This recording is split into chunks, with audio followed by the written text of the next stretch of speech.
Hey guys, welcome to another episode of the Fisher Fitness Coaching Podcast. This is episode 41. So glad you could make it. March. First one of March. 41. Yeah, it is 41. So today I'm going to chat about, I'm running out of ideas. So I always write down notes of potential subjects I can talk about, and I put up not a poll, but like a question box on Instagram this week to get some sort of suggestions, really. And I got a few, but one thing I did mention is if anyone wants to come on the podcast and chat about their goals and their sort of attempts at achieving their goals, their training, their nutrition, and it'll give you or anyone who comes on a chance to ask me questions and basically go through anything you're struggling with, anything you're finding difficult, and it will allow me to give you a hand, give you some tips and give you some help on how to maybe break past like the barriers which are holding you back from achieving your goals. So essentially, like, it could be like a free coaching session, really, but using it on a sort of podcast so we can, because basically a lot of your struggles will be the same as everyone else's struggles in terms of reaching your goal. It could be lack of time, it could be unsure what to eat on certain days, or loads of things. So yeah, if you're interested, let me know, get in contact and we'll get something booked in. But this will be a fairly short one. And next week, I think I've gone on about it about 5 times now, but one of my clients, Ben, will be chatting to me on the podcast, which will be really cool. He's been super busy with work, so hasn't managed to get a time. But next week, it's all booked in, it's all done, questions are done.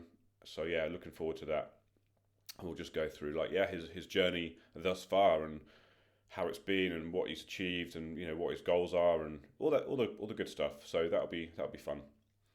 So today I'm going to just quickly chat about effective fat loss strategies which will help you achieve effective long-term fat loss results, because when it comes to fat loss, it needs to be obviously effective, because if it wasn't effective, it wouldn't work and you'd be pissed off. And it needs to be long term, because there's no point in losing body fat only for you to gain it back again, because that's unfortunately what happens to a lot of people. They spend a lot of effort and time achieving effective fat loss, and they lose loads of body fat. It's all good, but then, and this is studied, like, it's something ridiculous. I don't know what the actual figure is, but most people within 6 months to a year will have gained all the body fat back again, and even more. So what we don't want to do, because it's the hard part isn't actually losing the body fat. The hard part is actually keeping it off forever, and being under control and being in control of your body composition, essentially. So there's, like, in my eyes, an effective long-term fat loss would be to lose however much body fat, and then sort of go back to like a maintenance phase where you can keep your body fat levels under control, and then you can even say to yourself, right, I'm gonna expect to gain about 3-4 kilos in the next few weeks or few months, but it doesn't matter, because I know exactly what to do if I want to lose those again. So you're sort of under control. You're in full control of your body composition. You can sort of turn on taps here and there. You can switch buttons, which will cause fat loss, then fat gain and maintenance. And this is all part of effective fat loss strategies. And the two main things I'm going to talk about are, and these things which we implement in Fisher Fitness coaching with all my clients, is diet breaks and refeed days. And I'll go into cheat days in a bit as well, but that sort of coincides with refeed days. So I'll start off with refeed days. Now these two fat loss strategies are so beneficial, so effective when it comes to long-term results.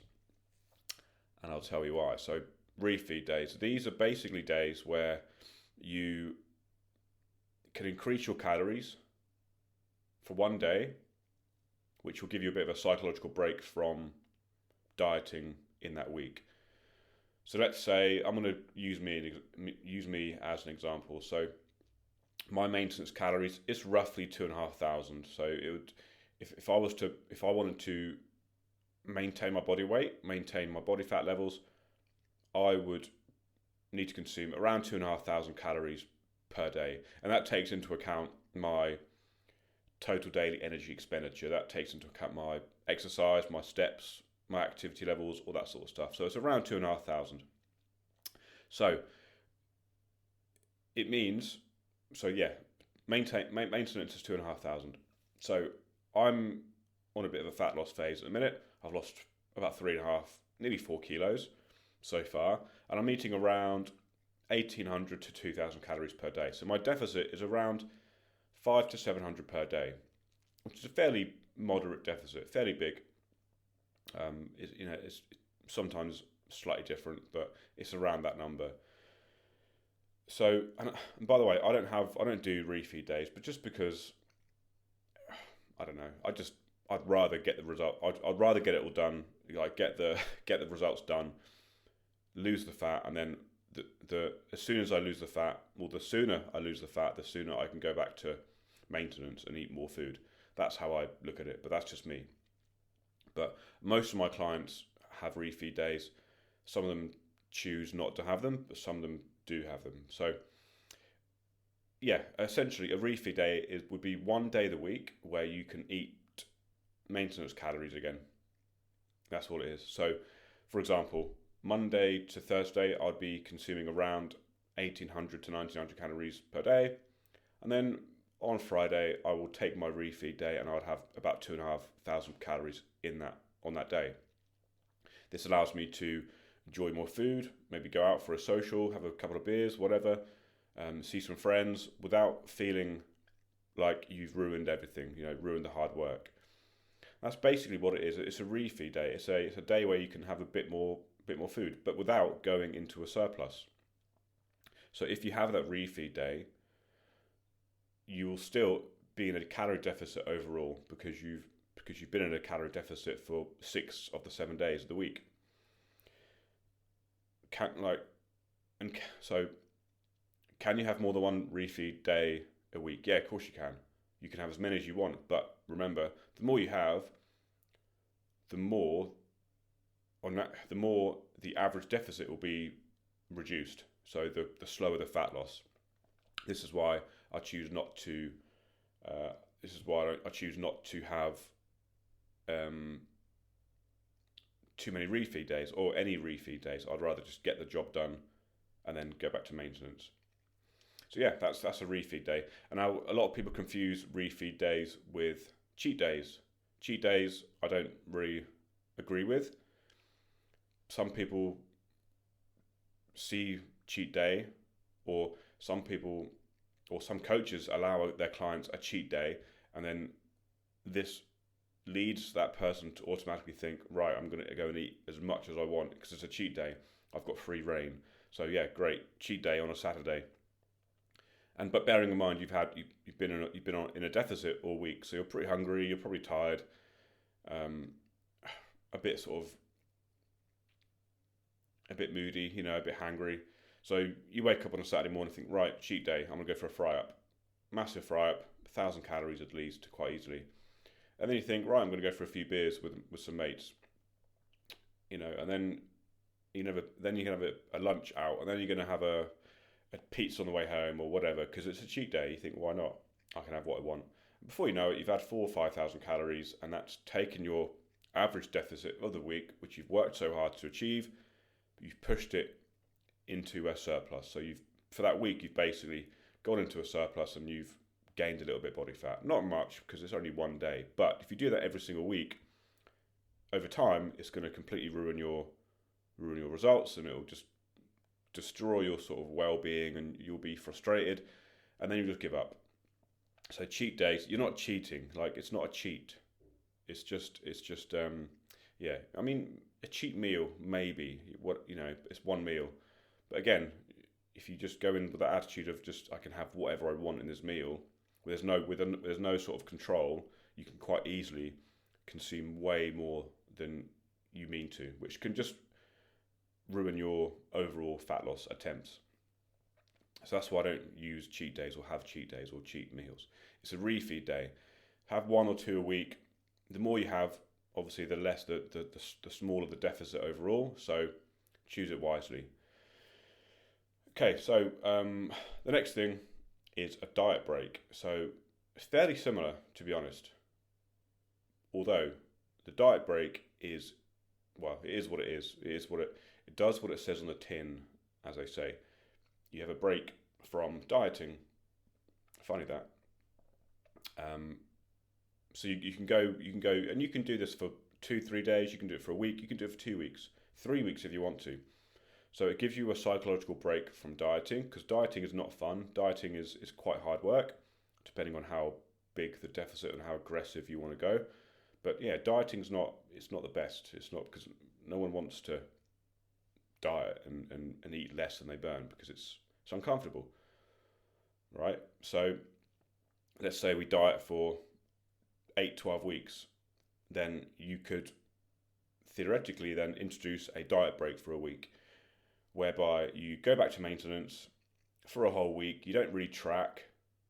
You can track if you want to, but some people just choose not to track, and they just go with what they've learned from tracking previously. So they eyeball food, and they make estimates from what they're eating. So they make better decisions when it comes to eating, like more veg, more lean protein, less ultra processed food, less alcohol. But they don't track. They just play by ear, and then they can still weigh themselves to see what your body weight does over time. But you can have a complete week off. You can have you don't have to weigh yourself, no tracking, and yeah, you can just have a bit of a break from being in a calorie deficit and dieting. He said dying there, dieting. So yeah, but this, you could do this for a week. You can do it for 2 weeks, and there's different methods you can do. You can either go back to maintenance and you can still track, so you're still under control. So you're not going to put any body fat back on, or you can just, like I said, you could just choose not to track, and you can just eat sensibly, and you can do this for a week, 2 weeks, 3 weeks, until you're happy to go back to tracking and being in a deficit and dieting again.